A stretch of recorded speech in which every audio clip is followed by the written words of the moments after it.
सध्या मराठी कला विश्वात लगीनघाई सुरू असल्याचं पाहायला मिळत आहे। अभिषेक गावकर, रेश्मा शिंदे लग्नबंधनात अडकले असून हेमल इंगळे सुद्धा लवकरच लग्न करणार आहे। यांच्यासह आता आणखी एक मराठी अभिनेत्री आपली रेशीमगाठ बांधणार असल्याचं कळतंय। गेल्या वर्षी डिसेंबर महिन्याच्या अखेरीस या अभिनेत्रीचा साखरपुडा पार पडला होता। आता लवकरच लग्नबंधनात अडकून ही अभिनेत्री आयुष्याचा एक नवीन प्रवास सुरू करणार आहे। आई कुठे काय करते या मालिकेने प्रेक्षकांचा निरोप घेतला आहे। जवळपास 5 वर्ष रसिक प्रेक्षकांच्या मनावर अधिराज्य गाजवल्यावर या मालिकेने प्रेक्षकांचा निरोप घेतला।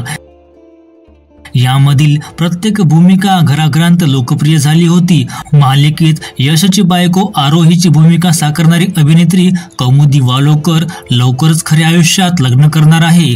कौमुदीच्या होणाऱ्या नवऱ्याचं नाव आकाश चोक्सी असं आहे। या जोडप्याच्या साखरपुड्याचे अनेक फोटोज सोशल मीडियावर व्हायरल झाले होते। आता अभिनेत्री लग्नबंधनात केव्हा अडकणार याची तिचे चाहते आतुरतेने वाट पाहत आहेत। कौमुदीच्या कामाबद्दल सांगायचं झालं तर शाळा चित्रपटातून ती मोठ्या पडद्यावर झळकली होती। तसेच छोट्या पडद्यावरील आई कुठे काय करते मालिकेत तिने साकारलेली आरोही प्रेक्षकांना सुद्धा चांगली भावली।